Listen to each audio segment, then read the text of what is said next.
On retrouve notre correspondante à Taipei, la capitale. Bonjour Lucie Barbazange. Nous sommes donc dans les premières heures après ce séisme. Que sait-on pour l'instant de sa puissance, de son impact ? Eh bien, les secousses se sont fait ressentir dans tout Taïwan. Ici, à Taipei, dans la capitale où je me trouve, les objets tombaient sur le sol. Il était difficile de marcher droit dans mon appartement. Et puis, depuis, plusieurs répliques se sont fait ressentir, certaines encore très puissantes.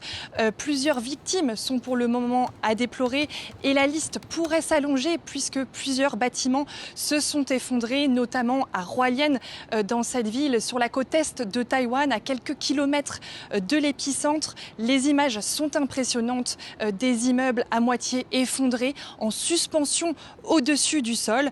Une alerte au tsunami est toujours en vigueur à Taïwan. Elle a été levée au Japon et aux Philippines. Oui, on voit ces images d'immeubles penchés sur le côté, mais pas complètement détruits. Il faut dire que Taïwan est habitué aux séismes, ils sont fréquents dans la région, mais celui-ci a donc été particulièrement important. Oui, c'est le séisme le plus puissant depuis 1999. C'était ce séisme la pire catastrophe de l'histoire moderne de Taïwan. 2400 morts. Alors, ce séisme est resté dans les mémoires puisque plusieurs Taïwanais avec qui je me suis entretenue aujourd'hui m'en ont directement parlé et ils m'ont confié avoir eu cette fois encore très très peur. Depuis cette catastrophe, pour limiter les risques, eh bien, Taïwan applique parmi les normes de construction les plus strictes au monde.